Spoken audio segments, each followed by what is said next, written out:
Okay, yeah, this is a quick update on the progress that's been made on this shot. I did it without recording, and then thought I'd just record what has changed between the last video and this video. I'm still blocking out the camera with the camera movement's already there, and then I was blocking out the log and then the pre-viz character mesh to get their positions right. And I realized that really I need to make sure that the camera and the log, the controlling groups, the top groups with the animation, between the starting point and the island at the end of the shot, they need to be completely in sync. Really, I could have just grouped them both together and then have the log and stuff animated within them, but because it's pre-viz and I just want to get it done quick, I'd already animated them both, the both top groups going across. So I just wanted to make sure the Z and the X axis in the graph were following each other correctly, so they were in sync. And then I can animate, as long as those two are matched up, I can animate the log and the character mesh within those two transforms.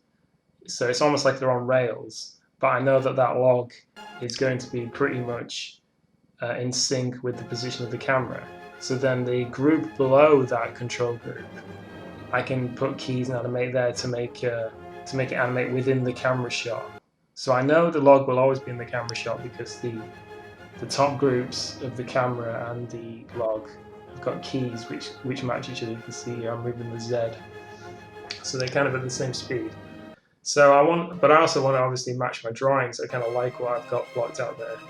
And to move on, I want to kind of capture that in this pre-viz mesh animation. So yeah, obviously the drawing stuff's not completely accurate, and it won't necessarily represent what I'll have in the file, but it's getting across what I want. So I want the pre-viz mesh to match those drawings somewhat.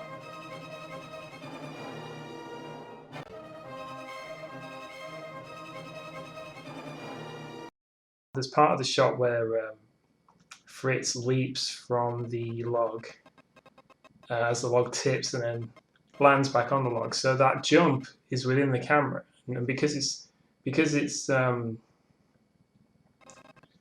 within a shot, within the frame, and I'm not cutting or anything, and the camera is moving with the log, it becomes this difficult thing of how do you get across the actual arc of the jump across the screen when they're both matching each other. You know, because if I just had it in the middle, he jumps off the log and then lands back on the same log.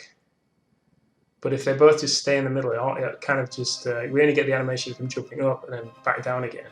So I want it to be more like we get the arc across the screen as well, and almost kind of showing that he's trying to get away from that log, and then he ends up landing on it anyway because it's spinning underwater, to keep the momentum going, but also to kind of give it like he's sort of trapped and attached to this log.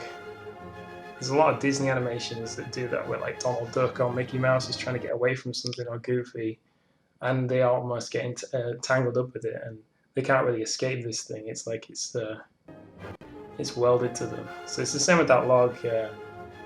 So I didn't get that far. I was just kind of cleaning stuff up on this to keep things simple, because again, if I know it's all kind of matching, especially the camera, then again it's like I've got a safe thing to animate within that. So if it looks weird, if the log is moving around too much or whatever, I know it's because of the lower group which I've animated the log doing stuff on, and not the actual top group